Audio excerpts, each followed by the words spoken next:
नमस्कार, अस्सलाम वालेकुम। स्वागत है आपका। आप देख रहे हैं लाइव हिंदुस्तान पर वीडियो शो दीन दुनिया। मैं हूं इमरान खान। आज एक ऐसी कहानी पर बात करते हैं जिसको हुए अभी 4 साल हुए हैं, लेकिन जिस शख्स की हम बात कर रहे हैं उसका जलवा, उसका जादू अब तक बरकरार है लोगों के दिलों में। साल 2020 को शुरू हुए महज 3 दिन हुए थे। 3 जनवरी 2020 को इराक की राजधानी बगदाद के इंटरनेशनल एयरपोर्ट से कारों का एक काफिला चल पड़ा। ये कारें इराकी प्राइम मिनिस्टर आदिल अब्दुल मेहदी की रिहाइशगाह की तरफ बढ़ रही थीं। इस काफिले में सिक्योरिटी का जिम्मा संभाल रहे थे ईरान हिमायती इराकी फोर्सेस के जवान। तभी एक ड्रोन एयरक्राफ्ट MQ-9 रिपर अचानक से बगदाद के आसमान पर नमूदार होता है। ये वो ड्रोन है जो अधिकतम 480 किलोमीटर फी घंटे की रफ्तार से उड़ान भर रहा है और ड्रोन ने 2 कारों पर 2 मिसाइलें दागी। ये मिसाइलें अपने हदफ पर एयरपोर्ट के कार्गो टर्मिनल के करीब दागी गईं। ड्रोन के हमले से तेज धमाका होता है और दोनों ही कारें धधक उठती हैं।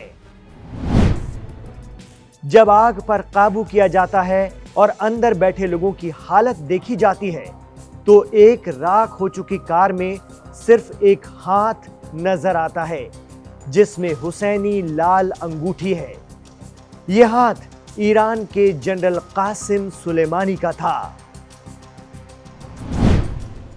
अमेरिकी मीडिया की माने तो उस वक्त के अमेरिकी सदर डोनाल्ड ट्रंप के इशारे पर ही यह सारी साजिश इराक में जनरल कासिम सुलेमानी को खत्म करने के लिए रची गई थी, जो कामयाब रही। बाद में ईरान ने इराक के फौजी कमांडर अबू मेहदी अल मुहंदिस की मौत की भी इसी हमले में तस्दीक की। वो उस वक्त ईरान हिमायती popular mobilisation forces of Iraq के डिप्टी हेड थे। ईरान के सरकारी टीवी चैनल के मुताबिक हमले में मारे गए 3 फौजी रेवोल्यूशनरी गार्ड का हिस्सा थे। बाद में अल अरबिया चैनल ने दावा किया कि जनरल कासिम सुलेमानी के साथ लेबनानी तंजीम हिजबुल्लाह के ऑफिसर्स भी मौजूद थे।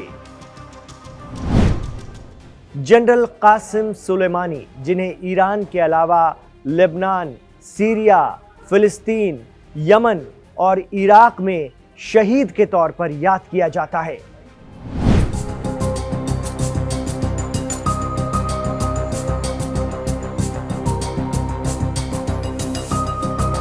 ईरान की अल कुद्स ब्रिगेड के फाउंडर और इसके चीफ रहे जनरल कासिम सुलेमानी।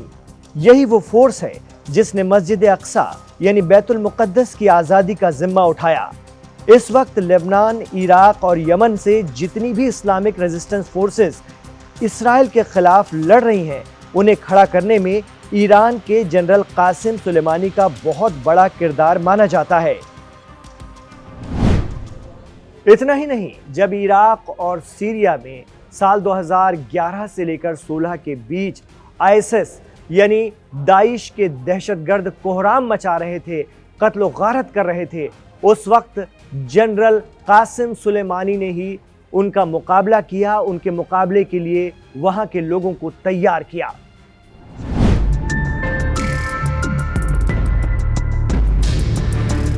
वो जनरल कासिम सुलेमानी ही थे जिन्होंने इराक पहुंचकर हस्दुश शाबी, जिसे पॉपुलर मोबिलाइजेशन फोर्स कहा जाता है, उन्हें ट्रेंड किया। ईरानी मीडिया रिपोर्ट्स और जानकारों की माने तो उस वक्त जनरल सुलेमानी ने सैकड़ों छोटे छोटे कैंप लगाकर दहशतगर्दी से मुकाबले के लिए लड़ाकों को ट्रेनिंग दी, उन्हें आतंकियों से निपटने के तरीके बताए। साथ ही अल कुद्स फोर्स के चीफ ने इराक से लेकर सीरिया और लेबनान तक में रेजिस्टेंस फोर्सेस को सुरंगें बनाने की भी ट्रेनिंग दी। इसमें हमास भी शामिल है। कहा जाता है कि गजा, लेबनान और इराक में आज भी कई ऐसी सुरंगें हैं जिनका पता लगाना, जिनका तोड़ निकालना आज भी इसराइल और अमेरिका के बस में नहीं है। ये सुरंगें भी जनरल कासिम सुलेमानी की ही देन है। कुछ दिनों पहले हिजबुल्लाह ने अपनी ऐसी ही एक सुरंग वीडियो के जरिए दुनिया को दिखाई थी, जो इतनी बड़ी होती है कि इनमें मिसाइल से लोडेड ट्रक और लॉन्चर आराम से घूम सकते हैं। बीबीसी की एक रिपोर्ट के मुताबिक जनरल कासिम सुलेमानी न सिर्फ ईरान का सबसे ताकतवर फौजी चेहरा थे, बल्कि मुल्क के सबसे ताकतवर लोगों में से एक थे। वो supreme leader Ayatollah Ali Khamenei के बाद दूसरे नंबर पर थे, जिन्हें वो सीधे तौर पर रिपोर्ट करते थे। 62 साल के जनरल कासिम सुलेमानी 1980 की दहाई में ईरान की इराक के साथ जंग में हिस्सा लेने के बाद ईरान की सियासत में आए।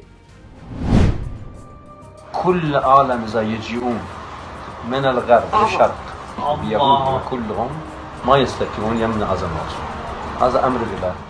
वो इस्लामिक स्टेट यानी दाइश के खिलाफ लड़ाई और दूसरे असरदार नेटवर्क बनाने की हिकमत अमली के माहिर कहे जाते हैं। सोशल मीडिया पर लोग चर्चा करते हैं कि आज अगर ईरान में जनरल कासिम सुलेमानी होते तो सीरिया में बशर अल असद का तख्ता पलट होना नामुमकिन था। 3 जनवरी 2025 यानी 4 साल बाद भी ईरान और उसके रेजिस्टेंस के बीच जनरल कासिम सुलेमानी की लोकप्रियता और यादें खत्म नहीं हुई हैं। अल्लाहुम्मा इन्नहुम मुहताजून इला रहमतिक व अंत गनियुन अन तअदीब इबादिक।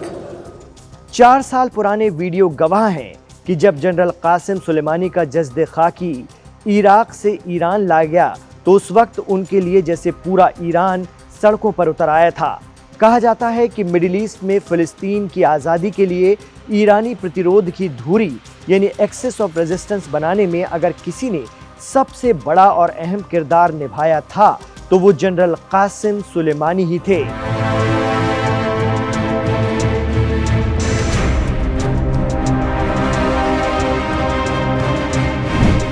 बाद में जनरल कासिम सुलेमानी पर हमले का पूरा मामला जिनेवा में यूएन की ह्यूमन राइट्स काउंसिल तक भी पहुंचा।